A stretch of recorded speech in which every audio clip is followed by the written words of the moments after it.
Or like I remember one year, one of my teachers, I think maybe in fifth or sixth grade, one of my teachers required us to buy this like $120 like graphing calculator for the class. I First of all, I had to go through the entire first semester without the calculator, doing everything by hand because my mom couldn't afford to buy it for me. And then I got it for Christmas as my Christmas present so that I could Oh, have that wow. calculator for the That's second semester. amazing. And so, Wow. like, things like that just like really start to stick with you. And so, it's kind of a flippant response of like, I just want to be rich. Like, that's really what I said when I was a kid. But really what that meant was like, I just want to have economic security. I don't want to ever have to wonder whether or not I can afford something. I don't ever want my mom to have to think like those trade-offs that create like such extreme cognitive friction and make your life so much harder. There's kind of common refrain that it's very expensive to be poor. And that's both financially true as well as just psychically true.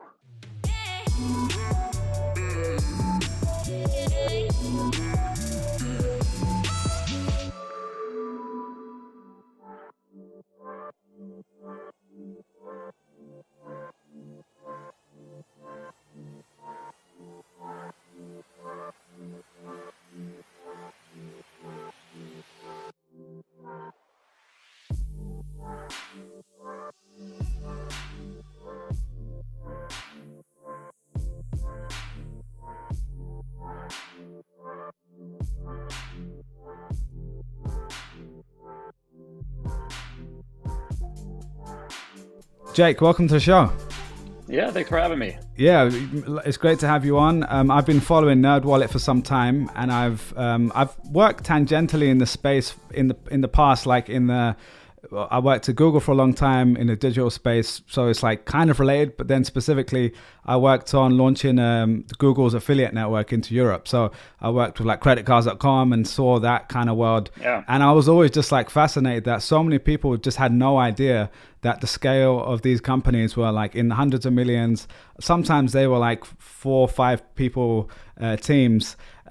So yeah, we're going to dig into a little bit about NerdWallet today, but most of the conversation is going to be focused on Better Tomorrow Ventures, which is your $75 million fund that you're investing nowadays. So so I'm excited to do that. So before we kind of go into that, could you just give us a rough sense of like who you are, what you've been working on for the last few years? Yeah. So who I am. So I've been in the finance space for a long time. I actually studied math and finance at MIT as an undergrad, and ended up naturally going on to Wall Street after that and spent about 6.5 years trading interest rate derivatives. And kind of perfect timing for that. It was like right through the financial crisis from 2004 to 2010. Kind of got to see it all, like got to see the peak, the the collapse, and then kind of the unwind of everything that happened over those few years. And being in the interest rate market was kind of an interesting place to be in terms of learning about macroeconomy, the just general plumbing of the financial system and everything like that. And but didn't really love finance and wanted to get into tech. I'd kind of always had it in the back of my head that I wanted to be in tech. I just kind of got distracted by finance.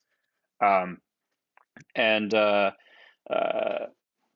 so in about 2010, I decided that I just kind of needed to quit my job and move out to California and figure it out when I got there. Like I kind of assumed that nobody would hire somebody who had just spent 6 years on a trading floor to work at a tech company. And so kind of figured I needed to go my own way. And fortunately at the time I had a friend who was much smarter than me who was starting what would become NerdWallet.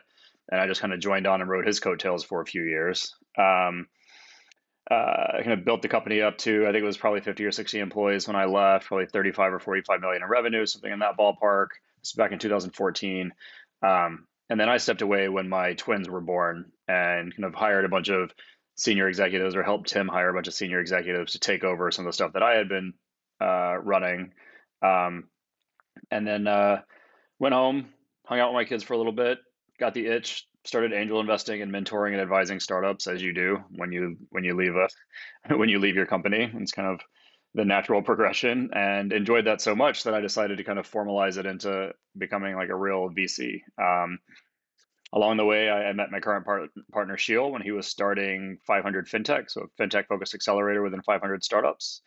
Um, He was starting that in 2016, met him around then, spent the next few years helping him build and run that accelerator and kind of raise a fund around it and all that other stuff. And we really liked working together.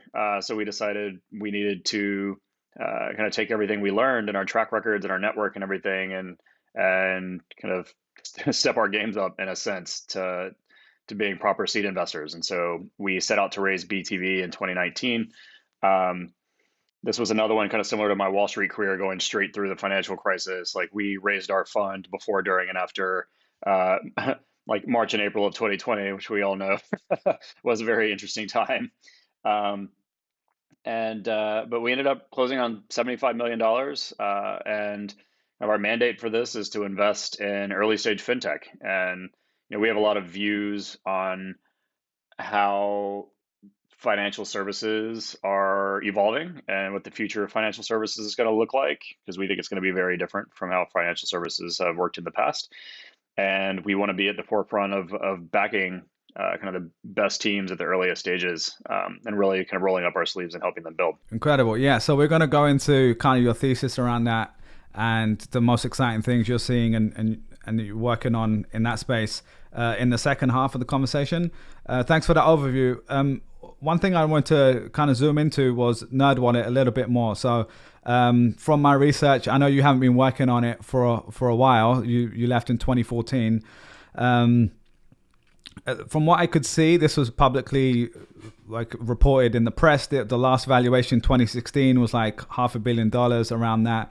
On Crunchbase, it shows it was over $100 million raised. So it's a crazy scale, right? And for people who, a lot of people listen to this aren't even in the States. So for a lot of people who aren't really aware of like how NerdWallet works and that kind of world, could you just give a little bit more detail around like, what that business really entails, like the different parts of it? Yeah, I mean, NerdWallet's kind of this weird hybrid between a media company and a fintech company. So, we kind of set out to just create much more transparent tools for helping consumers figure out what to do with their money. At the time, you mentioned creditcards.com and stuff like that. Like at the time when we set out to start NerdWallet, that was kind of the standard. Creditcards.com, Bankrate, there were all these like blogs of people kind of writing credit card reviews. And to be frank, it was all essentially spam. Like the articles were crap, the recommendations were crap. None of it was really targeted towards the end consumer and was really just a reflection of the bank's advertising. Um, like you see the billboards everywhere, the TV commercials, like 5% cash back, and there's like 500 different asterisks on that. But the advertising never tells you that, and that's basically what all these credit card reviews were. It's like copy and paste the bank's advertising copy onto your website, try to push yourself up in the search rankings, and then make money off of the lead gen. And we kind of saw an opportunity. We're like, look, we live in a world now where we all have iPhones. This was 2009 and 2010, kind of when we were first getting started. Like we all have iPhones. We're all used to things like Kayak now when it comes to booking travel and comparing different flights and things like that. Why is like best in class financial product comparison just like a list of links? And if you looked at Bankrate or creditcards.com, they'd have their like best rewards credit card and they'd put the Amex Platinum card up there, which sure, for some people maybe is the best rewards card, but for most people it's just way too expensive and irrelevant. And then you look at their best low interest rate credit card and it's the same card. It's this Amex Platinum with like a 35% interest rate or something crazy on it. And so uh, we initially set out to kind of build like Kayak for credit cards, and then try to expand into other financial products from there.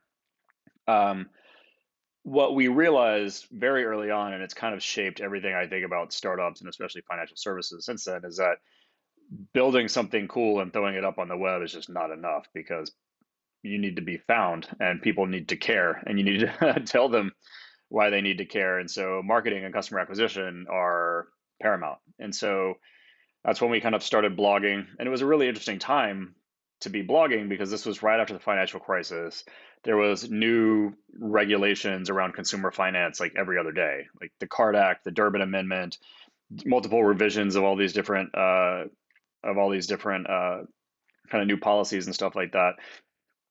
And so it gave us a chance to like kind of report on things that even the financial press didn't really understand, like to get really into the weeds on what does the Card Act mean exactly? Like, what does it mean that interchange rates are going to get capped? Because what it meant to the end consumer was like, you used to be able to get rewards on your debit card, now you can't.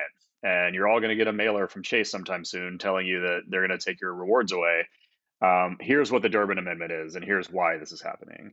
And then going to the press and saying, like, you guys are reporting on all this consumer protection regulation as if it's all just like helping consumers at the expense of banks, but like that's not how banks' business models work. Like if you regulate this fee over here, they're just going to increase this fee over here, and it's going to screw just as many people in different ways. And so we were doing a lot of reporting around stuff like that, and there's also a lot of kind of very obvious fraud as well, like prepaid debit card scams and stuff like that going on that we were reporting on, and it was a fun time. And so that it was kind of how we started the kind of content engine, and that kind of ramped up to becoming a massive portion of the business. And essentially, like the primary business was like writing easily digestible financial content, and expanded into credit card reviews and expanded into like how to take advantage of your travel rewards and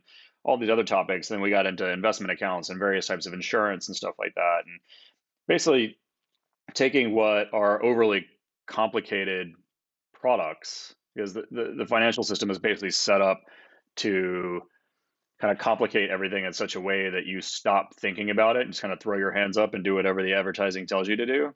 And so we tried to take all of that and like distill it down into something that people would really understand and say, like, you're comparing all these credit cards and they all have 500 different variables to compare against in terms of how the rewards programs work and stuff like that. But these are the only things that really matter. Like, here's the 1, 2, 3 bullet points that actually are going to impact your decision. And that's why this card is probably better than this card.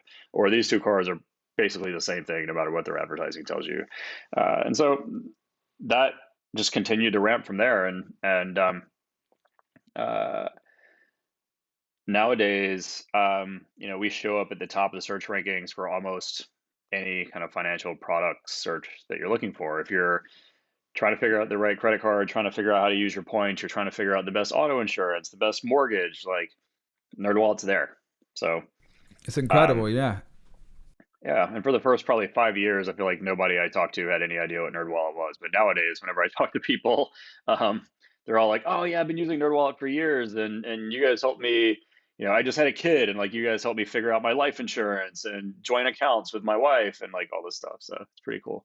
That is cool. I think especially if you think of like the transition we've kind of gone through in the last 5 years, like 10 years ago, all anyone was talking about in the tech space was like how much money you've raised and like these massive consumer facing apps. And understandably, they were like really sexy and interesting because Facebook was on the rise and Snapchat came around and Instagram.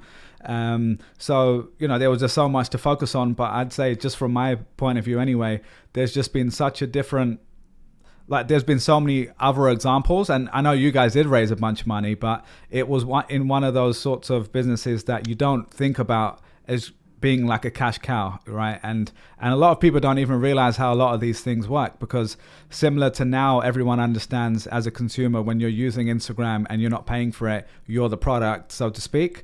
And similarly, like a lot of blogs that we read, people don't really fully understand apart from like seeing banner ads, right? And but I think the great thing with something like NerdWallet is you're providing value up front, you're helping people, and then you're being able to take a cut from lead gen, affiliate deals, or whatever.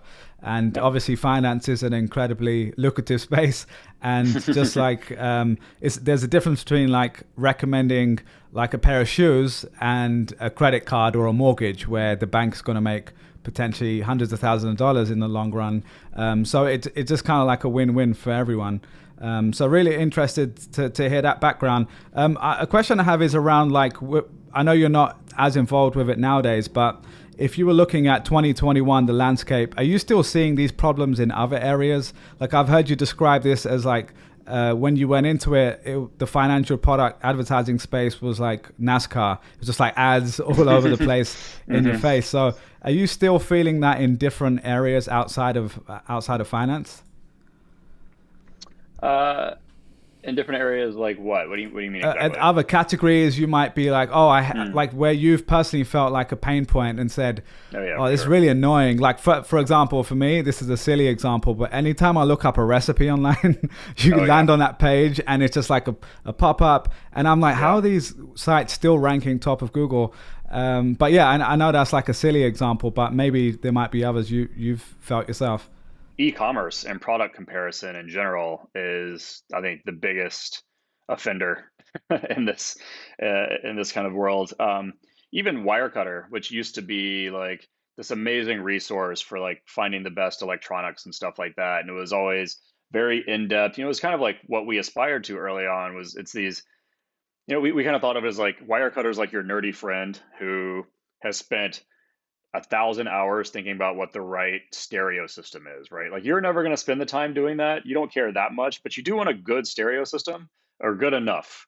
So you go to your nerdy friend and you say, tell me about all this, like summarize all this research you've done and just kind of tell me what you think would be best for me. And they'll give you a few different categories. Like, well, your price point is this, then I think this one's the best.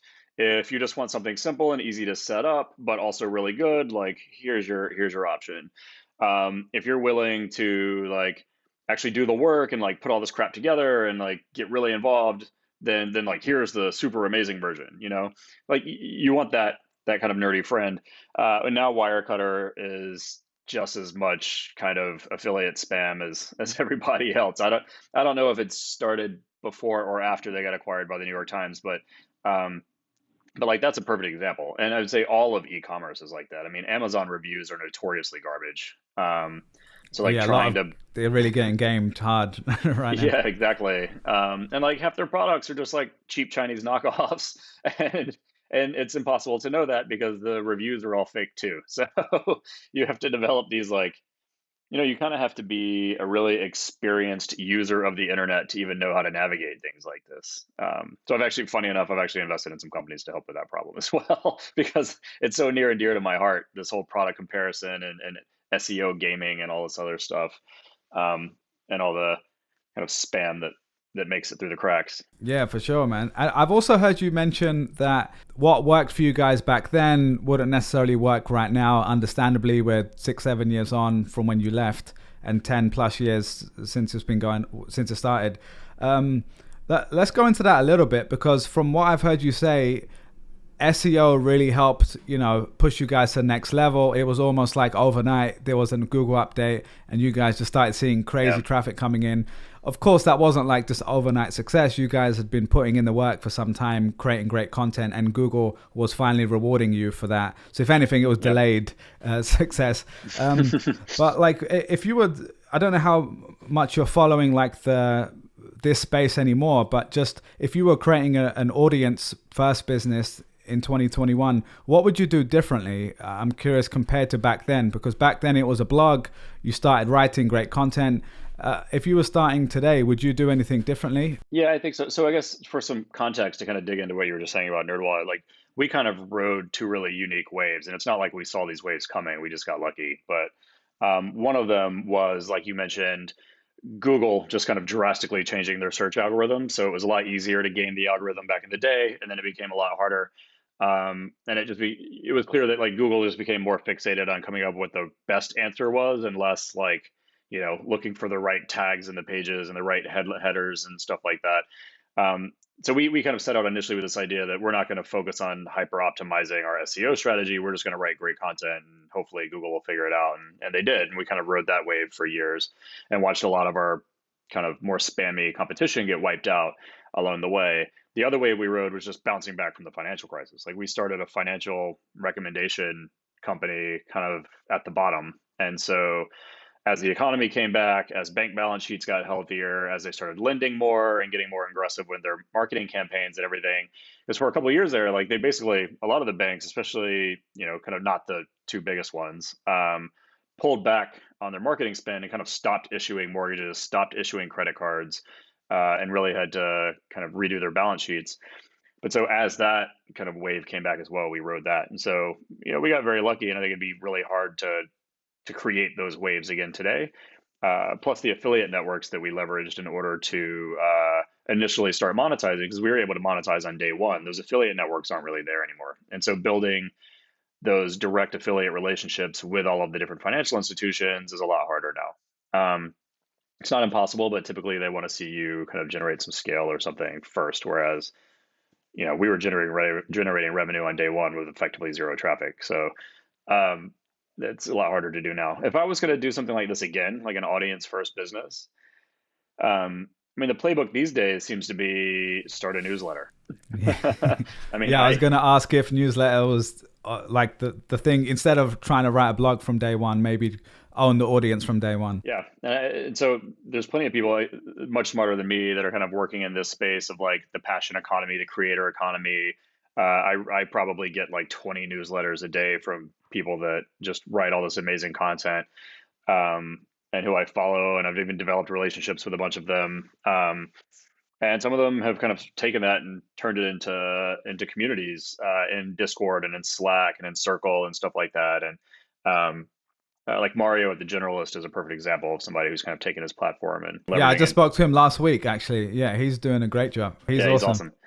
awesome. He hooked me initially with the riddles in his newsletter, and so I started responding to his riddles, and then a couple of months later, he ended up inviting me into his community, and so it's been great. Um, And then you've got people like Legion, who has been writing about the passion economy and the creator economy for a long time, and leverage that platform to not only build a community around it, but also to raise a fund and to invest around that theme. So, there's a lot of that going on, and I absolutely believe that that kind of social and community component uh, is going to be kind of a massive kind of change in distribution models and things like that for software, for tech, for anything really. Yeah, that's awesome, man. Well, I do want to bring up the Hustle, because it was a company that you had angel invested in, or like you'd Hmm. invested in early on with Sam Parr, who was also on the podcast, and they recently just sold to HubSpot. I'll give a couple other examples of interest of this trend that we're seeing of software companies or B2B companies buying audience in air quotes. So the Hustle was bought by HubSpot, Snacks was bought by Robinhood, Indie Hackers and Stripe, Product Hunt with AngelList. And, I'm kind of putting them all in one big bucket. They're obviously very different. Some of them are communities, some of them are newsletters. But I guess the primary thing they're buying is one, talent, but also the audience that's already in there, or a tangential audience. I'm curious, from your point of view, is that something you're seeing and think that this will continue to happen? And do you think that's a smart move from someone like a HubSpot or a Stripe to do that? I don't know if I'm qualified to speculate on whether like those types of acquisitions are going to continue or if this is the start of a trend, but I think kind of what we're seeing is people realizing that like um or not realizing, but maybe realizing that kind of eyeballs and engagement are essential. Like it used to be, the old, not old, but like the YC mantra, make something people want. Like 10 years ago, you could like build a really cool software product and people would rave about it. They'd share it with their friends and share it on social and things like that. But there's so much of that now that in order to create signal and all of that noise, because everybody has an app now, like every problem you have, there's probably 10 different solutions for it. Like, it used to be, oh, let me think of this. Oh, there's an app for that. There's the whole kind of Apple campaign around there's an app for that. Well, now it's just a given. Like, not only is there an app for that, there's probably 100 apps for that. And so, And a newsletter and a community, yeah, exactly, the whole way exactly. through. And so building cool tech is just not enough anymore. Like you absolutely have to figure out how to distribute it and distribute it at scale. Um, and in our world in financial services, that's even more essential because we don't generally get the benefit of virality or network effects. People don't run around bragging to their friends about where they got their loan from. So um, you kind of have to figure out scalable distribution and engagement. And engagement is hard, especially in financial services. Like consumers are lazy in general and they're fickle. So they'll jump from one cool thing to the next cool thing, and trying to keep them around and keep them engaged is a really high bar. And then in financial services, especially, like people don't want to think about their money if they don't have to, and they don't want to spend time worrying about it because it's complicated, it's frustrating. And they just generally have better things to do with their time. And so the community begets engagement, which can then kind of help your product and help the distribution of your product. And so I think we will start to see more and more of this. I mean, I think a great example in my space is like the public versus Robinhood. Like the closest thing to a community that Robinhood really has these days is like Wall Street Bets, which these days is kind of turning on Robinhood, whereas public is kind of the lead contender competing with Robinhood, and they were more or less community first. Like it's very much very social. There's a little bit more of kind of an embedded network effect there. Um, and so it's interesting to kind of see that kind of play out how public and Robinhood are taking two very different approaches to all this, and the latter, the newer one, very much coming at it from a community perspective. Let's move on to your investing, because you started off angel investing, or as some people are calling nowadays, the solo capitalist route, which I've heard you laugh at as well. But whatever you want to call it, it's a rebrand. But yeah, so you started angel investing. I'm curious, like that transition from founder to investor, like how did that feel, and what were you doing to kind of pick up and learn about that space? Because for a lot of people, to remind them, they don't realize that you were already kind of in finance before, right? Like you worked in banking, or you worked at JPMorgan. I think it was JPMorgan, right? JPMorgan, yep. JPMorgan. So you understand the fundamentals from that part, but it's very different to angel investing, of course. So oh, yeah. I'm curious, interest rate trading and investing are very different. Yeah. So like what?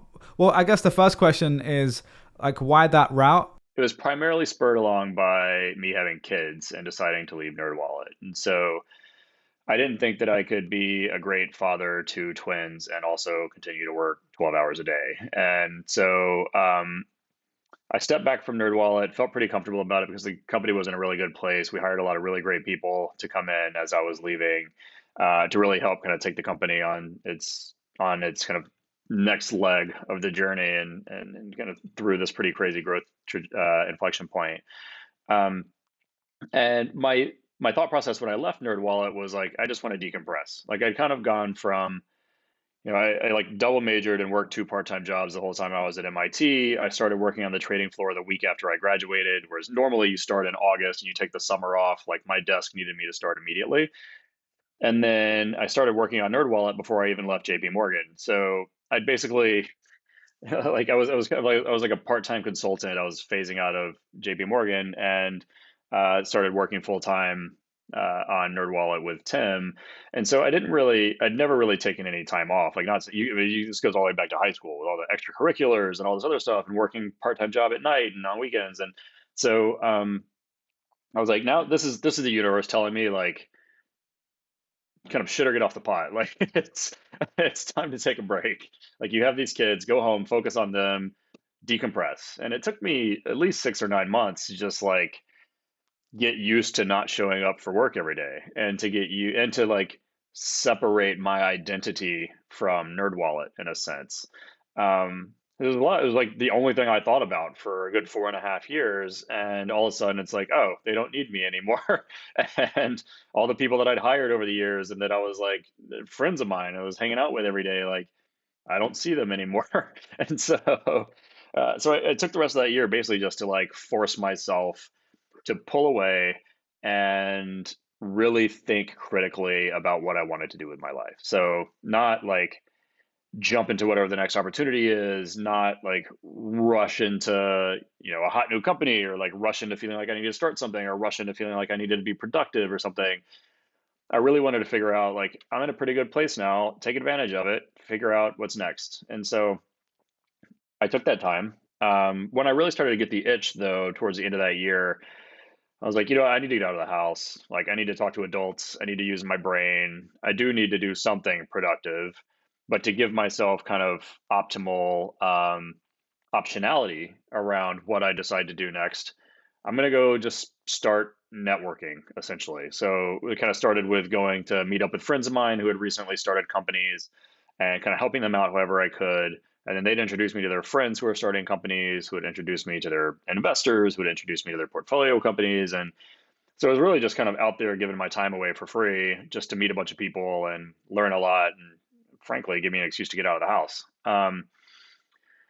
And I liked that so much that I was like, you know what? I'm just going to start putting my money where my mouth is too. If I'm going to start spending all this time with these companies, I should also be investing in them. So that was I kind of fell into angel investing that way. And at first, it was more or less, I was thinking of it kind of two different ways. One is like I'm just paying tuition. So writing a bunch of checks, investing in companies that I like, investing in founders that I really like to work with so that I can learn.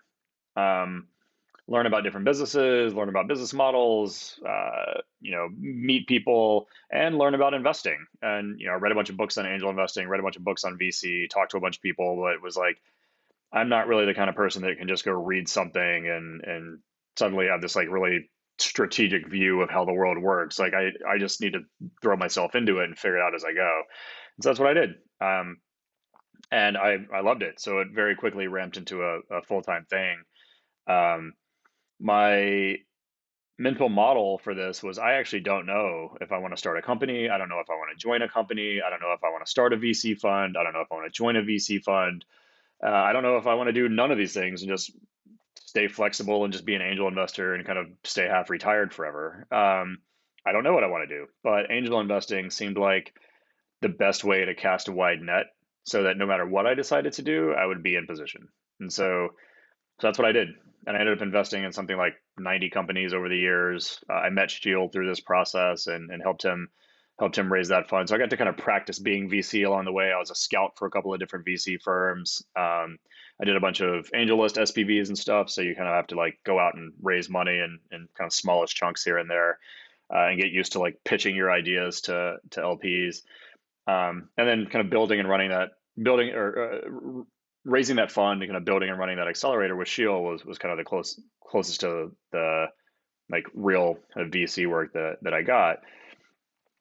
And through all of that, I eventually learned like, yeah, I think investing is where I want to stay. And as an angel investor, I don't feel like I'm having enough impact. Like I don't feel like my 10K or 25K check is going to move the needle for any of these companies. And I'm spending a lot of time with some of these founders too. And even if this company ends up being a blockbuster, I'm probably not going to make enough money off any one of these individual investments to justify all the time that I put into it. It's also expensive to be a full-time angel investor, like traveling and all this other stuff. Like I didn't have a salary, so I Yeah, was, it's all out of pocket in the beginning. yeah, exactly. And so I was like, at the end of the day, I'm not going to get rich off of angel investing. It's probably just going to, I might make some money, but it's also just very expensive along the way. So if I want to have kind of maximal leverage on my time and on my capital and maximal leverage in terms of like working closely with the founders and helping these companies get built, I should be writing much larger checks. And did you feel like you're already putting in that amount of work and time anyway, so you might as well just have the larger amount? I don't know if that directly translates to that kind of, like I'm sure there's a lot more that goes into due diligence and stuff on the larger check size. You probably have a team of some people helping you, whether they're analysts or whatever. But yeah, I guess just thinking like you're not going to, if you're going to like 10x the check size, you're not necessarily 10x in the work either. So it probably makes it more worthwhile. Is that accurate or am I just making that up? Yeah, kind of. I mean, you're not necessarily 10xing the work, you are 10xing the responsibility, Mm, especially when it's other people's money. Um, yeah. but but that was part of the allure to me. That was part of why I wanted to do it. There's this scene in Billions, if you watch Yeah, I that, just where finished it this weekend. Finally, like the last season. So brilliant. Yeah. oh nice. But one of the early in season one or two, I think there's a scene where um, I think maybe it's like he gets in trouble.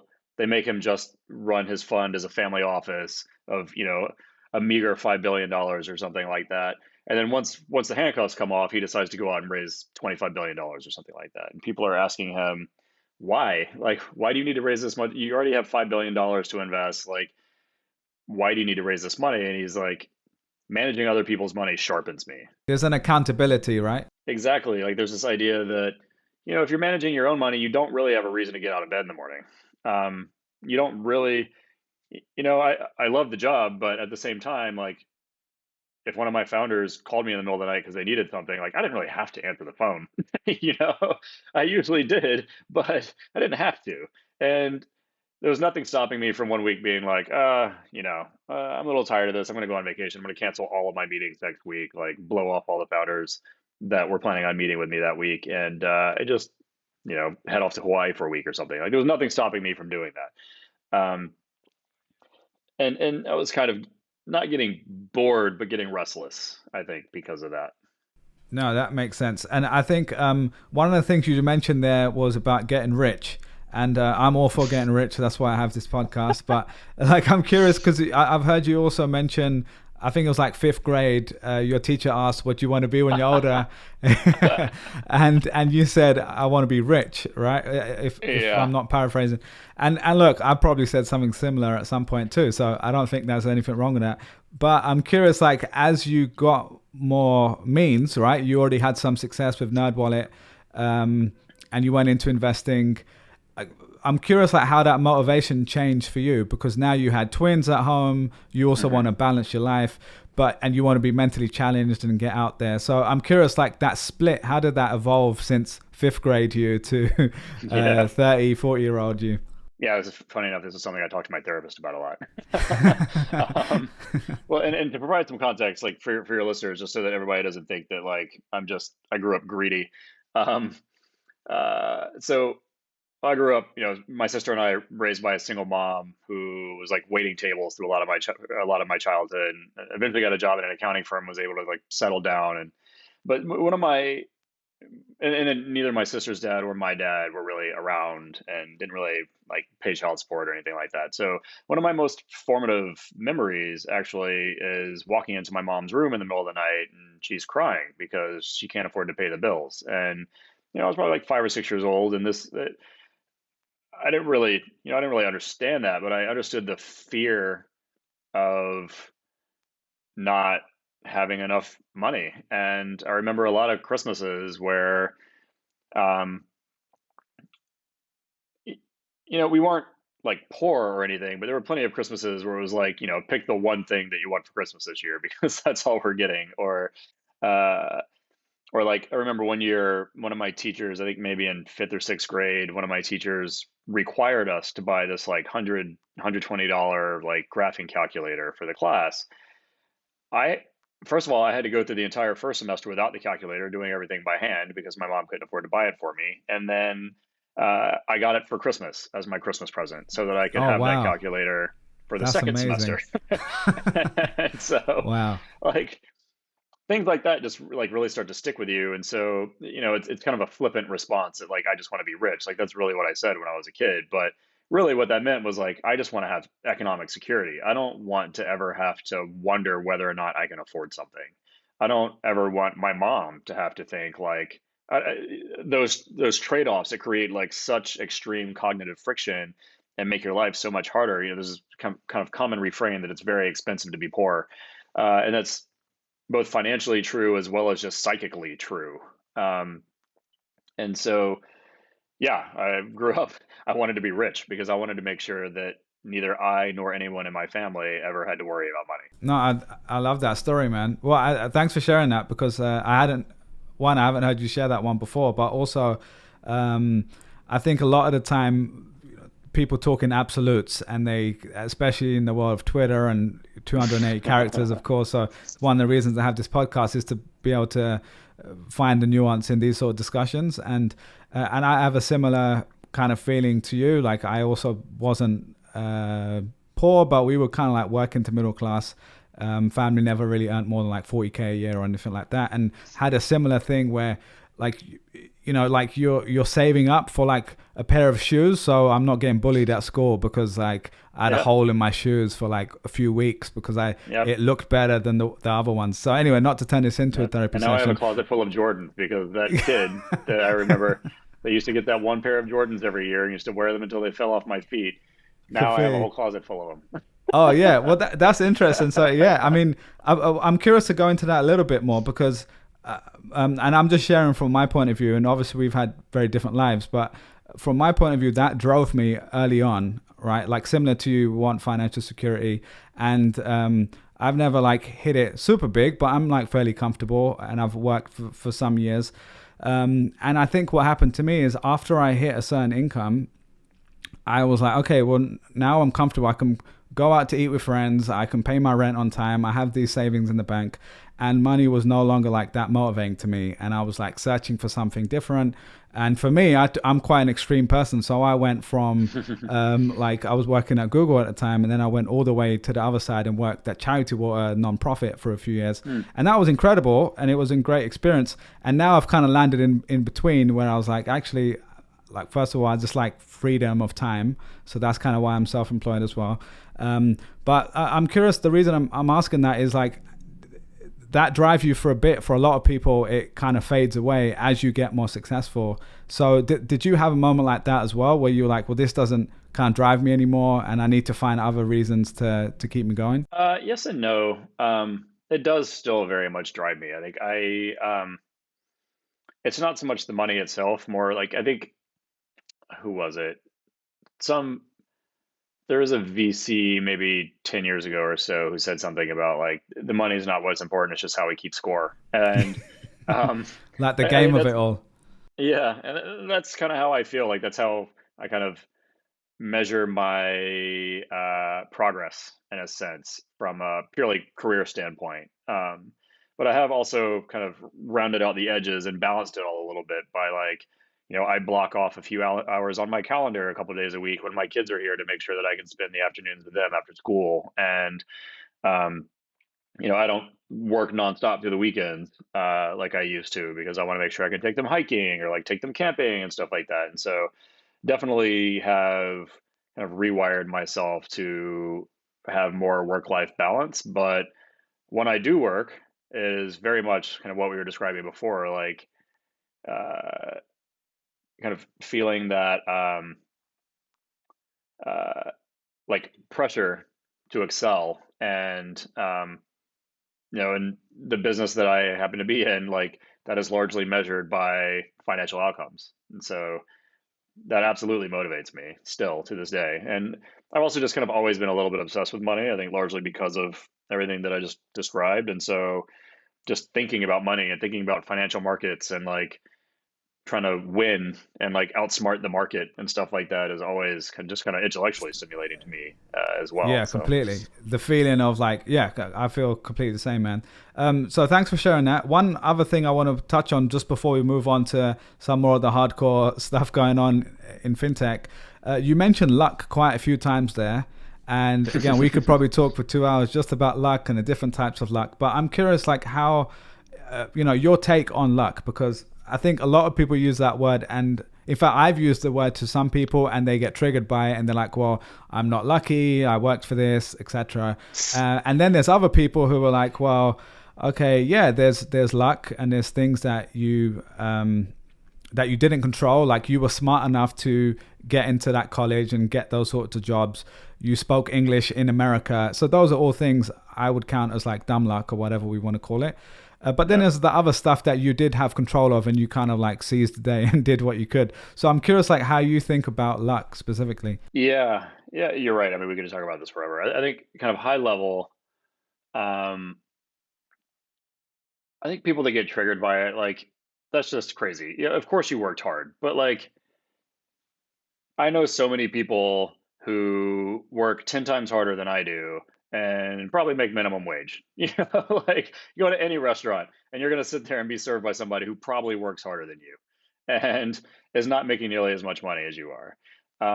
One of the best pieces of advice I ever got was when I first started or it wasn't when I first started on Wall Street. It's when I got my first bonus on Wall Street because Wall Street is notorious for knowing exactly how much to pay you so you won't leave, but not enough, not as much as you think you deserve. The golden Um, handcuffs. exactly, Yeah. exactly. We used to joke that there's the screw you, I'm leaving number. There's the all right, I guess I'll stay number, and then there's the like I'll be happy number. And they always seem to know what that middle number is and give you exactly that, nothing more. Um, and so my one of my bosses when he gave me my first bonus basically said like, look, no matter how hard you work, no matter how lucky you get, there's going to be some dipshit sitting next to you who makes 100 times more money than you. But no matter how much of a dipshit you are, if you're sitting in this seat, you're still going to make 100 times more money than everybody else. So just get over Mm, I love that. it. Yeah, you can't forget something like that, man. Yeah, yeah, and that really stuck with me. And what's funny is, we talked about kind of money as a motivator. Um, oops. Um, there's another kind of tongue in tongue in cheek joke on Wall Street that everybody has their number with a capital N. Like, once I make this much money, I'm going to leave Wall Street, because nobody works on Wall Street for the fun of it. They all do it for the money. And anybody who tells you otherwise is lying. Yeah. And so everybody has their number, their capital N number. But the joke is the number goes up every year, Mm, because you have this, kind of the hedonic treadmill, like your lifestyle accelerates to that match lifestyle whatever creep. you make. Yeah, exactly. Like, I distinctly remember sitting at a dinner, and I was always at these kind of broker dinners with these guys, that are almost always guys that were like 20 years older than me, had been on Wall Street forever, and sitting next to this guy who I'm sure made a few $1 million a year, and he was just sitting there complaining that, like, he was living paycheck to paycheck, after telling me that he gave his wife like a $10,000 a month allowance, and in air quotes for anybody who's not listening, because I think this is a ridiculous concept, or for anyone who's listening and not watching. Um, and he has a house in the Hamptons. He's got 3 cars, like, 4-bedroom condo in Manhattan. Like, all of his kids are in private school. I'm like, screw you. Like, this is absurd. And so my kind of long running joke is my number actually went down every year, and eventually the graph crossed, and I just said, screw it, I'm out of here. Um, and it was largely kind of people like that, experiences like that, that kind of tipped me over the edge. Um, but so yeah, I think that generally, like, people that discount luck, like, get over it. Like, we're all very fortunate. Warren Buffett, or it's either Warren Buffett or Charlie Munger, that says, like, uh, basically, like, I don't remember the exact phrase, but essentially, like, his greatest asset was being born a white man in America. And that's absolutely true. Like, I had to deal with a lot of hardships growing up. I kind of described some of it, but also, like, my dad was never around and disappeared when I was a kid. Like, actually, like, stole stuff from me when he left, and I haven't heard from him since. Um, uh, and so there's a lot of stuff to overcome. And then I got lucky along the way. Like, I literally won a lottery to get into the high school that I went to, which ended up being one of the top high schools in the state. And through that, I was able to get into the extracurriculars and the AP classes and the math classes and everything that eventually got me into MIT. And then it was kind of, after that, it kind of becomes a self-fulfilling prophecy. So, but, like, my sister is half black, and she deals with all kinds of shit. Same family, essentially the same upbringing, but she didn't win the lottery and went to a very different high school than I did. A high school with metal detectors on the doors, where you'd read something in the news every other day about somebody getting hurt, or a fight, or a stabbing, or somebody going to jail or something. And she's also just had to face any number of other challenges that I never had to deal with. And it's literally just like the genetic lottery, like, how much of that was actually me working hard, and how much of it was I literally won the lottery. Um, so I have very strong opinions on luck, and I'm very vocal, and like, on Twitter and things like that, about it's better to be lucky than good. But no, thanks for sharing that. Yeah, no, I think that's no, well, that's really it's interesting to get your take, and I completely agree with you, man. Um, so yeah, well, just to move back to the investing side before we go into the fintech part, you talked about books that helped you, and like meeting people. If we were doing like an 80-20 analysis of the 20% of time and energy that you spent that gave you 80% of the knowledge or kind of rewards, roughly speaking, are there any resources, exercises, things that really helped you become a better investor? Honestly, it's like the conversations that I had with people along the way are by far the bulk of it. And just the experiences of backing a bunch of companies, watching them develop. Some of them worked out really well, some of them didn't. And, like, by casting such a wide net, I had a massive amount of exposure to all kinds of different outcomes, and all kinds of different businesses, and all kinds of different founders. And so, just over time, I mean, your job as an investor, it's not rocket science at the end of the day. Like, your job is really just to like, be in front of the best founders, like, ride you kind of have to be lucky and be on the right side of a wave. And I think that fintech and tech broadly are just a massive wave to be on right now. And those founders need to want to work with you. Um, and that's really the entire business. And so I think you kind of hone over time, especially if you look at as many companies as I do and invest in as many companies as I have, you kind of start to hone your filter over time in terms of not just who those founders are, but how they talk about their business, why they talk about their business, what their motivations are, um, how thoughtful they are about all the different risks that they are going to face, especially in the early stages, to get this thing to escape velocity. You just kind of key in on learning how to listen and getting a sense of like what the right types of answers are. It's really just a matter of like kind of honing that funnel, I think. And then you need to be a good person and be helpful and productive and not an asshole, and people will want to work with you. Um, and so I mean, that at the end of the day, like you can read books all day, and you can read blog posts and whatever, but at the end of the day, like those are the things. That's the 80 or the 20% of things that like is the 80% of the outcomes. Is just meeting a lot of people, honing that filter, and then those people wanting to work with you. Let's get into the fintech side. So you guys have raised a $75 million fund. I heard that was more than you guys were even originally looking for. It was like Yeah. 60 million you were looking for. Yep. There was enough demand for 75, which is incredible, especially given the climate we've been in for the last year. Doing this all probably remotely, I'm sure a lot of it anyway. I've heard you describe your kind of thesis as two things. One, you're investing to reinvent financial services, which we'll get into what that means in a second, but also this concept that everything is fintech.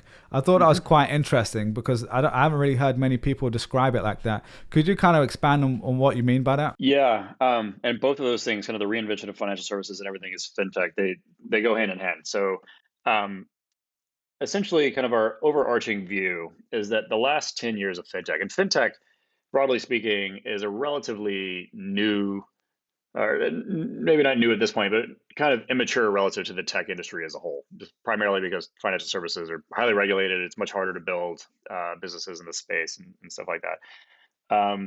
And so if you look back at the last kind of decade of fintech, which is as long as kind of we've been calling it fintech, there's some debate around that, but I'm going to die on this hill. Um, it's been primarily focused on the fin side of things. Like really all we did was we looked back at all of the different financial services. You go down the kind of line items of every bank, every insurance company, and you just create a startup for everything, right? You take a bank, you put it online. You take personal lending, you put it online. You take credit cards and you put them online. You take auto insurance, homeowners insurance, workers' comp insurance, renters insurance, um, you name it, mortgages, so on and so forth. You just take all these different line items and you start a bunch of startups to just take that business model and not fundamentally change that business model at all. All you're doing is giving it a nicer UI and a nicer distribution model, because which was, I mean, the right thing to do, because frankly, like financial services has been way behind on the fact that everybody lives on the internet now. So like bank branches are effectively obsolete at this point. Like why isn't your bank just an app like Chime, right? So it made sense, and that's what we've kind of seen developed over the last 10 years. But what we see happening now is that the tech part is starting to catch up. Um, and kind of the analog that we tend to draw is if you look at what happened with the internet and just kind of the software industry more broadly, like back in the 90s, if you wanted to start a .com, as they were called back then, you go out and you have to like buy the servers, you write all the code from scratch. Like there wasn't as much open source software as there is today. You couldn't just abstract your back end infrastructure and throw it up on AWS. You really had to kind of build everything from scratch and do it yourself. Every single line of code, you wrote it yourself. And so it kind of limited what you could do. If it cost millions of dollars to even get the company started, you're probably just going to focus on doing things that you know work. Like I'm going to take the yellow pages and I'm going to put them online. I'm going to take a bookstore, I'm going to put it online. I'm going to take a pet store, I'm going to put it online. Um, but that changed because that first generation kind of laid the groundwork and laid the infrastructure. So this next wave of innovation comes along saying, all right, well, we had to put in all this kind of manual labor to get this company started. I want to build a company that just solves that manual labor piece. So, AWS is a perfect example, even though it's within a much larger organization.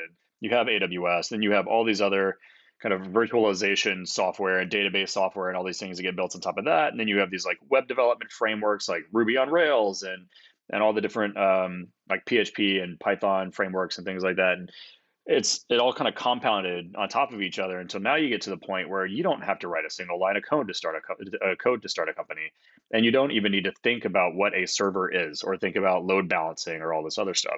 You don't need to be your own system administrator. Like all that has been abstracted away. You can just go buy a domain for like maybe $9 or something, and with some of these no code frameworks, you really just like drag some boxes around. All of a sudden, you have an iPhone app or you have a website, and so. Uh, yeah, and it's pretty amazing. We think that we're kind of in the first inning of that starting to happen in financial services. So 10 years ago, or a little over 10 years ago, you have like Simple, it's kind of the canonical example here, trying to start what Chime would eventually become, a mobile first bank, like when the smartphone was a new thing. And I think it cost them something like $5 or $7 million. It took them like 2.5 years to get all the integrations in place and actually have a live product. And then shortly after that, they got bought. Um, Nowadays, thanks to a lot of these banking as a service platforms, which, kind of the analogy is like these are kind of the AWS middleware, kind of abstracting away the bank balance sheet.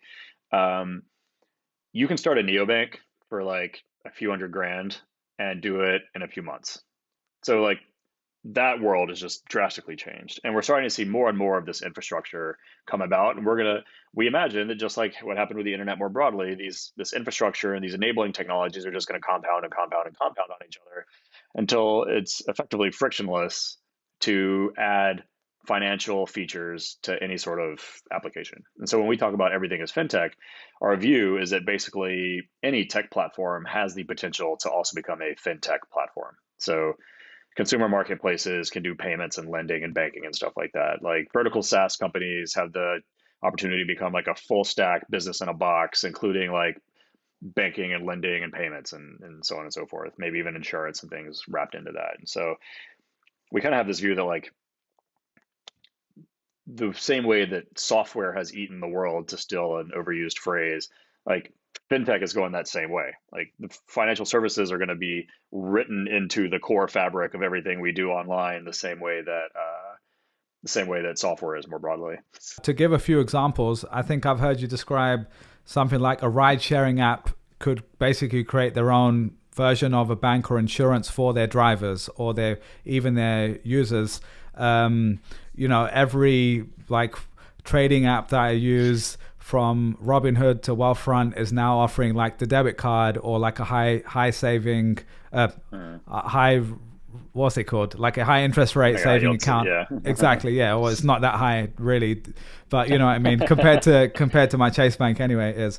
So I think that was quite an interesting example. I also loved this concept, and you spoke about this, I think, a few years ago. So maybe your view might have evolved since then, but you guys had talked about Tesla. And that was quite interesting to me because Tesla, first of all, they're probably smart enough to figure some of this stuff out. But they already know quite a lot about you as the driver or the owner of a Tesla. So you gave an example that you could potentially offer insurance if you're Tesla, because you already know how much people are driving. The software can maybe even figure out, oh, this person is like breaking the speed limit all the time, or they're coming too close to other cars, or whatever it might be. So I'm curious, are there any other examples that might come to mind that if we're looking at kind of the landscape in 2021, that might be interesting for people to kind of get that concept? Yeah, I mean, I think that like all of the large financial, like since we started banging this drum and talking about this over the last Yeah. few years, it's largely happened. I mean, Uber and Mm. Lyft do exactly what you were just describing. Flexport is one that kind of brought Sheel's attention to all of this. So generally speaking, like if you have a locked-in distribution advantage, you have engagement, you have an engaged user base, then and you have unique data on them or their transactions or their work or something like that, then you already have everything you need to be a financial services company. And you can do it in a way that other financial services companies can't. So like Lending Club, for example, needs you to like come to their web, like they need to acquire you as a customer. You have to put in all your information. They underwrite you. They need to match you up with capital. And then once you pay that loan off, they have to do it again. They have to reacquire you. And then same thing. You go through the whole rigmarole all over again. Maybe they have your information preloaded, but for the most part, you go through the whole process all over again. Um, Whereas if you're Uber, like you have your users already fully engaged. They use you every day, and you have all the. And I'm going to talk about the drivers because it doesn't really make sense to do financial services for the riders, but like you know all of their work habits, like you know exactly how far they drive, how much money they make, all this stuff. And so you also have a lot of data on how they drive. And so giving them insurance, giving them banking products, even like working capital or something like that, like to buy a car or lease a car or something, they're in position to do all these things. And they've tested a lot of all of it. I think it's kind of been deprioritized over time, but like that's a perfect example. Um, Airbnb can kind of do the same thing. Like you run your business as a landlord on Airbnb essentially. And so there's no reason why they can't offer you working capital loans, why they can't kind of factor your invoices in a sense so that you get kind of paid in advance for your listings and such. They could also offer you various types of insurance and all these other things pretty easily because they don't have to acquire you as a customer. They don't have to pay that customer acquisition cost. And they know so much about how you run your business that they have insight into you as a customer that no other financial services company would. And so, you know, you could see them leveraging that. And then all of the big tech companies are doing it now too. Google with Google Wallet and Google Pay is getting really aggressive on the financial services side of things. Um, Apple and Goldman working together on the Apple Card, and just Marcus more broadly has been really interesting to watch. And then Goldman's also getting Gold is getting aggressive about forming a lot of these partnerships. So they're involved with Amazon as well to help Amazon power kind of small business loans through their marketplace. So any of these companies that have an engaged user base, like if you're already using all these Google apps on your phone and you have Google Pay on your phone or you have Apple Pay on your phone, at some point, like you almost don't need the Chases of the world because all of the jobs to be done by your financial institution are already being taken care of by apps on your phone. So you don't need to go out and get another bank account. That's a great example. The other one that came to mind for me was like Facebook and WhatsApp, and I know that Facebook announced their crypto stuff, and I haven't really followed that since they renamed it to whatever it is nowadays. Yep. But exactly, yeah. So there's that part, but I think WhatsApp for me, especially being like an international person in the States, like 98% of my communication on my phone is done through WhatsApp. Like I have a bunch of WhatsApp groups, and I actually went to the Middle East to teach this digital marketing class thing that I've done in the past, and the students in the class were showing me one of them had bought like a washing machine the night before on WhatsApp. And I was like, what are you talking about? Like, what? Why are you buying? It didn't make any sense to me. And then they showed me, they were like, well, we're already texting everyone anyway. I don't want to go on the website and have to like figure out a chat. I just want to speak to someone. I don't want to call them up. I just want to be able to speak to them over WhatsApp, which is what I do already. And then they literally paid through WhatsApp. Well, it was like a link that paid. So I think it's quite an interesting opportunity for someone like Facebook. I don't know what they're planning in that space, but they've got, 1 billion, 2 billion plus users across all of that. The only thing I think from Facebook side is a lot of people don't trust them anymore. So in the US anyway, but I think maybe globally they probably got a better chance of doing some of that stuff. Yeah. And I mean, the Asian market is the perfect example of how this can all play out. Like with And WeChat. yeah, exactly. And that's why, I mean, Alipay, WeChat, like these like super apps where you do your shopping, your podcast, your audiobooks, like you watch movies, like basically your ride sharing, everything is in one app. And the financial component of it is almost like completely abstracted away.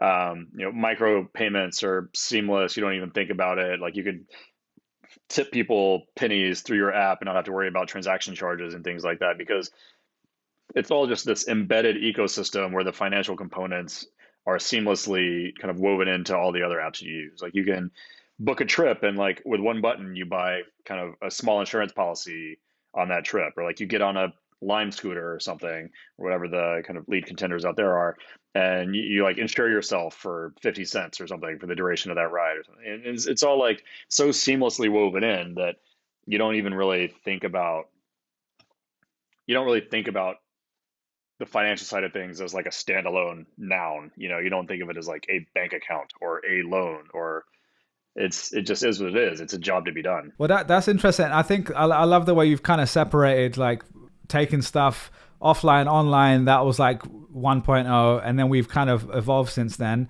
As an investor, you're getting a great viewpoint into all the latest stuff coming up in this space. I'm curious from your point of view, what are the problems that in the marketplace that you're most excited about solving through your investing? And that's quite a broad question, but I like the way earlier you described insurance and banking, but those are kind of like the products versus the problem. So yeah, I'm curious if anything comes to mind when I say that. Yeah, so you're absolutely right that kind of the financial services industry broadly, and fintech kind of took this from the broader financial services industry, is very much focused on the product. So you can almost think of the financial services industry like manufacturers. They basically manufacture and sell products. And it's kind of one size fits all. So like they've created this concept of a checking account, this concept of a savings account, and this concept of auto insurance, and it's all discrete little silos and discrete business units that are effectively manufactured at scale, and then you spend a bunch of money on advertising to sell them direct to consumer, um, or sell them through various channels to consumers. And I think what this kind of transition from the fin to the tech side of things is enabling is starting to focus more on the audiences and on the customers and tailoring experiences for them, um, rather than just kind of manufacturing the same thing at scale and selling it to everybody. Like you start to kind of tailor things for audiences and start thinking more about what problem are we actually solving, and kind of use this phrase again, like what's the job to be done here? Like what's the another way to think about it is like what's the verb, not the noun. So it's a bank or a bank account. It's like, no, I need to pay my friends, or no, I need to put money away for a rainy day, or I need my money to grow, or something like it's more about what's the problem that you're actually solving, and less about what's the product that you're going to try to what's the square product you're going to try to jam into a round hole. And so where this kind of naturally tends to lead is we've been talking about the democratization of financial services. We've been talking about like the underbanked or unbanked, and how do you bring financial services to an underserved population, both domestically and abroad, forever. And very little of that has actually happened in any meaningful way. And it's because we're still using the same business models. So like not a whole lot's actually going to change. Where I think it gets interesting is once you can start to embed the financial services directly into other tech platforms that people are already using, you can distribute them to those audiences better, or more efficiently. And you can also when you can start to think about how to embed financial services into your product early on, and just drastically change your entire business model, because you can monetize your financial services by selling a subscription and giving the finance away for free, or vice versa. You can, the neobanks like Chime and stuff of the world are making all their money on interchange, like interchange arbitrage, basically, rather than worrying about kind of charging overdraft fees. And so when you can start like rethinking the business model, because you already have uh, the distribution and you have unique data that nobody else has, and so your underwriting costs are lower, your distribution costs are lower, you can actually start to think about kind of creating more of those tailored financial products for different audiences. And so we invested in a company called FarmRaise is a good example of this, where they're kind of building a platform to help farmers optimize the operations of their farms, especially like small to mid-sized farmers. So these are people that where their farm is kind of their home, and it's maybe a side gig. Maybe they work construction during the day, but they have cows at home, and they tend to their cows in the morning and at night, and then they use that for supplemental income. It's kind of the original gig economy. But naturally, because they're busy doing other things, they're not spending a whole lot of time thinking about how do I optimize this operation? How do I treat this like a real business? How do I get financing to grow this business? Should I be like switching all my crops to organic? Should I be doing rotational grazing so that I can keep my soil fresh and stuff like that? They might not be spending that much time thinking about that. So if you can kind of build them a tech product to help them think through these things, help them optimize their operations, help them source like growth capital more cheaply and more easily, you can kind of start to embed yourself more and more into their operations and more into their lives and kind of by become a de facto financial institution for farmers. Like you, it's a pretty natural extension to take that and then kind of roll out bank accounts for the farmers and start to do the lending yourself, maybe start to sell crop insurance and things like that because you just have such a unique relationship with those farmers and data on their operations. This, you kind of mentioned something there that made me think of something that you'd shared in the past, on DeFi or decentralized finance, which is obviously quite a hot area right now, very buzzwordy. Maybe we can define what it is in a second, but I'll just read out this tweet that you'd shared. You said, "I don't know who needs to hear this, but the reason you're earning 4 to 8% on your DeFi deposits isn't because you're cutting out the middleman, in brackets, banks don't earn 4 to 8% on cash either. It's because you're taking principal risk."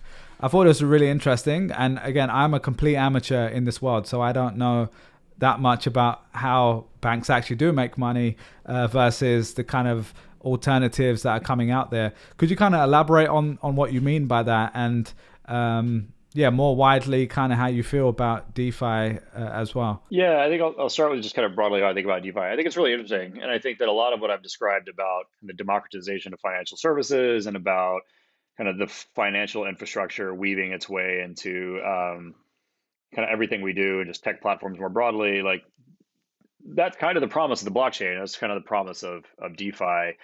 Um, Now, I think that a lot of what is actually being built in DeFi, at least today, and a lot of the blockchain stuff that's been built recently or over the last couple of years, is over-engineered for that purpose. Like we don't actually need a blockchain to accomplish a lot of what I'm describing, and I think it's still very much in the like kind of primordial like uh, we're just throwing a lot of spaghetti at the wall and seeing what sticks right now. I think there's a lot of experimentation going on. The technology is really interesting.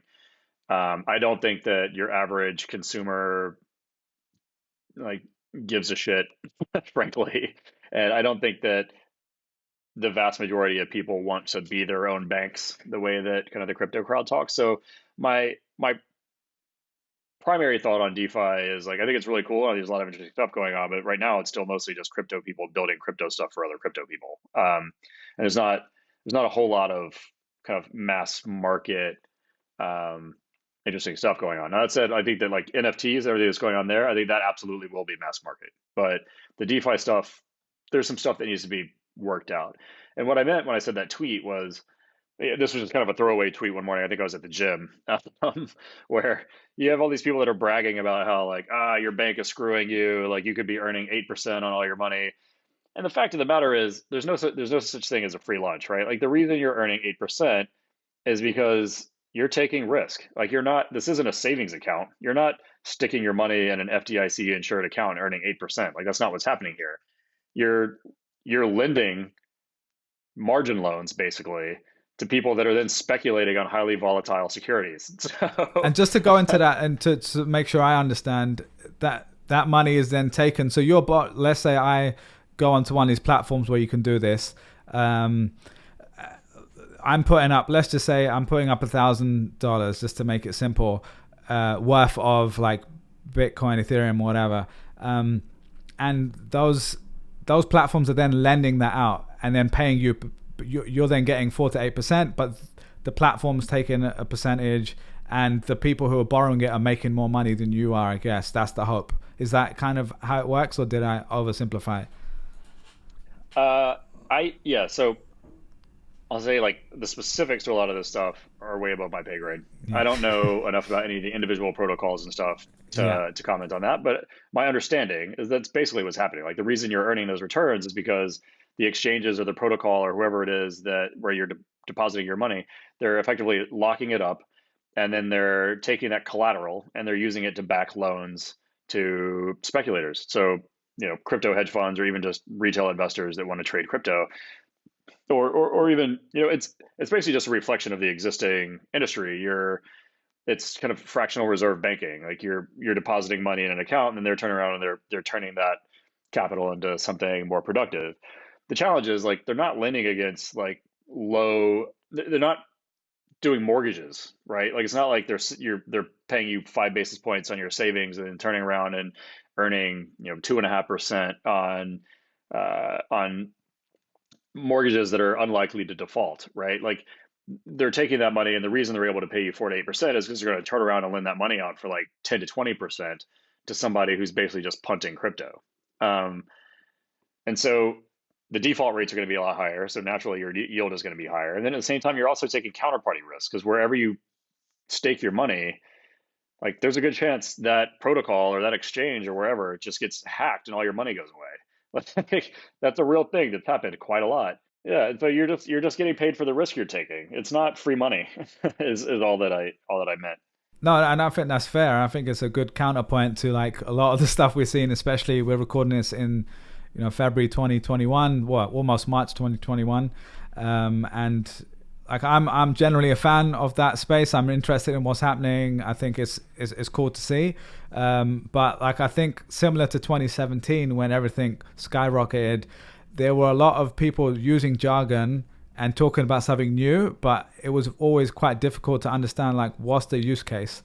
This segues us nicely onto the next thing, which something you just mentioned there. NFTs, non-fungible tokens, actually in my opinion do seem to have quite a lot of interesting use cases. We're already seeing it with art.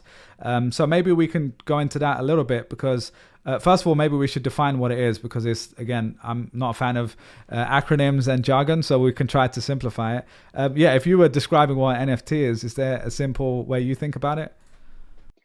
Yeah, I mean, it's basically just a way to like digitize assets and prove ownership of them. So like, there's only one Picasso out there, but it's a physical thing. Like you can track it, you can make sure that it's, you can keep track of the fact that it's the real one, it's not an imposter or whatever. But with digital goods, like, like a picture that you create on your computer or something like that, a painting or even just a video like NBA Top Shots. These things can be reproduced infinite times, right? And so you can't really prove ownership. So what the NFT does is it's basically a technological way to like encode on the blockchain that this particular video belongs to this person, or at least belongs to this address or whatever. And there's only one of X number, like 100 or 1,000, whatever. And it can still be reproduced, just like a picture of a Picasso could be reproduced a million times over. But like the person holding on to that Picasso knows that that's their Picasso, and everybody else knows that that's their Picasso. And that's how this is just that, but for the world of the internet. Like if you assume that we all are just going to spend the rest of our time living on the internet, and that like maybe someday we're all going to be living in VR, like Ready Player One, full on metaverse style, then like all assets are going to be digital, right? So NBA Top Shot and all these other Beeple, and there's all kinds of, I can't even keep That's the track of all artist the names name anymore, but yeah these there's artists, so many. they're creating this really cool art and just effectively like encoding it on the blockchain and then selling it off. And so I think that's really interesting. And I always thought that this would kind of initially start through the video game world. But there isn't a lot of like cross compatibility between different video games. So what's happened instead is we've effectively got the digital version of Beanie Babies. Like people are creating these unique new collectibles, and people are spending a ton of money to collect them. It's pretty cool to see. That's cool. So I'm curious, have you invested in any of these things personally, if you don't mind me asking? No, Not yourself. All right. no, I also don't own any art or any Okay, cool. collectibles. So, No, that's fair I think enough. it's really cool, but You're not a Pokemon fan? I am not. Well, no, that's interesting. One last thing I'll add on NFTs. Again, I'm definitely no expert at all. I've just been kind of fascinated by what's happening. One of the things that's cool is, as the artist, as that, let's say it gets issued and people can buy it for $1,000, which is happening already, and you sell 10 of those. In a few months time, as your profile increases and more people want to buy your stuff, there's secondary marketplaces where people are then selling that again, the same way you sell on eBay or you sell at the auction in Manhattan. Same thing, it's just online. Now when that gets sold on for 10 grand, the artist a lot of the time is getting a cut of that, and it's all proven because there's proof of ownership. It's also a smart contract or whatever. So yeah. I think that's kind of cool, because even if in the traditional world, you could maybe create a piece of paper that says in the future Picasso or whoever is going to, or another more contemporary artist is going to get 10% of future sales. But this is like automatically doing that through technology. And that's quite an interesting use case. I also think it's great because everyone wants the artist to win, right? It's not like it's an example we can all say, oh, that's cool. Like, let the artist who's normally a starving artist make some money and see their thing grow over time. But like anything in this space, as soon as people start making money with something, a lot of money pours in, and there's a mix of like real value and then speculation. So that's like anything though. So I definitely think that's interesting. One other thing I did want to ask your opinion, just from your vantage point, is there's been a trend of some big companies, including Tesla and Square, to put Bitcoin on their balance sheet. I'm curious if you've got an opinion or a take on that. Like, I'm just curious what you think about it. Yeah, I mean, I think it's interesting. I don't really have a strong view. I mean, I don't think there's any reason for them not to, honestly. Like, if a company has enough money on their balance sheet and they want to take, they're taking some of that money and they're putting it into like high yield bonds. They're taking some of it and they're putting it into treasuries. They're taking some of it and, investing in all kinds of random things to manage their cash balance. There's no reason why Bitcoin shouldn't be one of the assets that they invest in, I think. And somebody made a comment, or I was reading a bunch of press after Tesla bought the $1.5 billion of Bitcoin, and they were like, they only have $19 billion on their balance sheet, and it's a money losing company. Like, what are they doing? I'm like, they have something like $800 billion in market cap they can sell off if they need more cash on their balance sheet. Like, I don't actually know what their market cap is, but it's some crazy number. And and they've been pretty aggressive about, oh, well, the price is high, I'm going to sell more stock and put more cash on my balance sheet. So like, thinking of that $1.5 billion in Bitcoin as such a large portion of the cash on their balance sheet, I think is kind of nonsensical. Like, I mean, I think in retrospect, it's smart because Bitcoin went way up after they bought it, and if you think of Bitcoin as an inflation hedge, maybe it's a good portion of the cash portfolio. But in general, I don't have a view on whether it's good or bad. and I think that all the like hubbub about it was kind of nonsense. Yeah, I think it's just, I think anytime Elon Musk does something, he creates like crazy memes. It takes over the internet, and obviously is press. So well, that's the meta point here, is that like everything is a meme now. Like every stock is a completely. meme, every company is a meme. Elon and Chamath are like the two meme masters. Yeah, completely. Bitcoin is a meme, and so it's like this is just like everything comes together when it's Elon Musk tweeting about Bitcoin, buying it on the Tesla balance sheet when Tesla's like probably the most overpriced company in in Yeah. the world right now. And it's just, they're all memes just bundled in together. The last couple of things we're going to wrap up fairly soon, but just again, you're seeing so many interesting things outside of the US as well. I know you've invested in some companies in Mexico. I saw on your website. So or your Notion doc, that is a website, which I loved. Yeah, our work in progress. Yeah. I'm curious from your point of view, what are the most interesting kind of ideas around the globe that you think we could be borrowing in the States even? Or just ones that stand out to you that you're like, oh, that's an interesting way of doing it. I think we talked earlier about WeChat and Alipay or whatever in China. I know I don't know much about this, but I know for some time in Africa there was like M-Pesa or something like that, which was mobile payments. M-Pesa. Are there any other things that people listening might not have heard of that you've thought was quite an interesting way of doing things? So I think what the international markets have that the US doesn't as much is they kind of get to leapfrog a lot of the early things that we did. So in technology, for example, like it took us a while to catch up to where Asia was, and things like, actually we're not even caught up on things like broadband and like cellular coverage and things like that, because we laid all this groundwork as like phase one, and now we're stuck with all this expensive like version 1.0 infrastructure, whereas they came along a little bit later, got to learn from everything we did, and then built version 2.0, and that's what they're living off of. Um, and that's kind of happening in financial services as well. So yeah, in Africa and Southeast Asia and Latin America and a lot of these places, they don't have the same banking infrastructure that we have. They don't have the same payments infrastructure that we have. So they basically took what they had and they built it all there. So everything is tech first and And it's mobile normally first. mobile first, right? Yeah. Exactly. And so now we're racing to catch up with where everybody else is, basically because we laid all this initial kind of version 1.0 infrastructure and kind of have that hanging around like an albatross hanging around our necks while we're trying to develop the next phase. And so Asia is a perfect example. Africa is a perfect example of where we hope to eventually get to. And then some of it is like we also have all this regulatory infrastructure that we have to work around, whereas regulations are not quite as strict on a lot of this stuff in other geographies.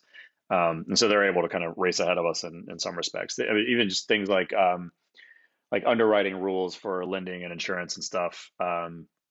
There's a lot of data that we're just not allowed to use. It's illegal here in the U.S., um, but you can use it in other countries and other geographies, which allows you to kind of build a lending or insurance company from the ground up in a way that wouldn't have been possible here. And I'm not saying that that regulation is bad or that like we should allow kind of biased data and how we underwrite, but it just gives you a very different opportunity set. Um, Though to be fair, like a lot of what we're seeing overseas is the opposite. It's we have all these startups that are being built in America, reinvent like creating these new types of financial products, creating new types of asset classes and things like that. And then a lot of the overseas markets are just saying like, oh, why don't I just build that, but for here? And there's, I think, a massive amount of opportunity for that because you have these huge populations of young, educated consumers who all have smartphones but don't have financial infrastructure. And so there's a massive amount of opportunity to kind of start to build that for them. I'm curious about LATAM specifically because I don't know if Mexico counts as LATAM. I know it's central, so like that region, Spanish speaking, Spanish and Portuguese. Like, what were the companies you guys invested in there, and what kind of drew you to them? Yeah, well, the first investment we did was Super, which is an insurance company in Mexico City, um, and that one was it was a founder that we'd known for a while. He was the VP of product at an insurance company we backed here in the U.S. And so Sheel had a relationship with him from that because Sheel was on the board of that company, and he was a Mexican national, decided to move back home to be closer to his family. He decided to start a company, and so when he did, we actually invested in his pre-seed round out of our previous fund. Um, and then when he started raising his seed round, we had this fund set up, and so we led his seed round. And he managed to pull together this amazing team of insurance experts from Latin America, and they're building a really interesting product that is not actually viable in a lot of America. And so we think we're pretty excited about how that plays out and to see how it's specifically a parametric insurance product, which is not something you see a lot here, and it's direct to consumer. So we're really interested to see how that experiment plays out.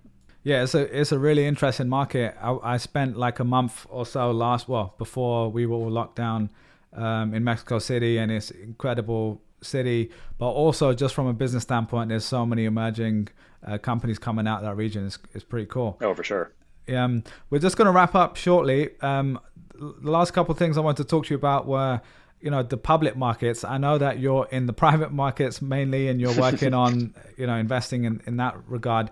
I've heard you talk about the unfair advantage that you get in that space because you can meet founders and you can understand what's actually going on versus like the perfect information of the public markets. But you probably know more about the public markets than I do because you worked in finance before as well. And just from your point of view, like if you were trying to describe what's happened in the last year where we've been locked down, half the economies have shut down for some time, but then the stock market went to all-time highs. If you were trying to like simplify why you think that happened, have you got any thing to share on that side? Well, I think the biggest thing is just money is free now. It's kind of the way that I describe it. Like interest rates are going to be zero forever, essentially, and the Treasury and the Fed just keep pouring more and more liquidity into the ecosystem. So if you look at, or into the economy, if you look at like the money supply over the last year, it's just gone vertical. And so I think that's driving a lot of it. Like that money has to go somewhere. And then you have a lot of people, I also another one of my kind of tongue-in-cheek tweets over the last few months has basically been that like um, Robinhood is the real stimulus, because basically what you see is like the treasuries writing checks to everybody and they don't have anything to do with that money.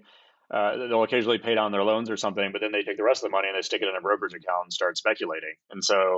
Uh, and so we've seen quite a bit of that as well. There's just so much money pouring into the economy, and it's got to go somewhere.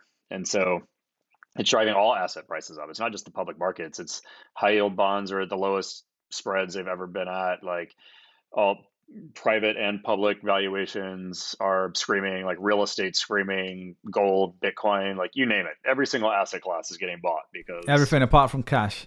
Cash is exactly. just losing money. Yeah, exactly.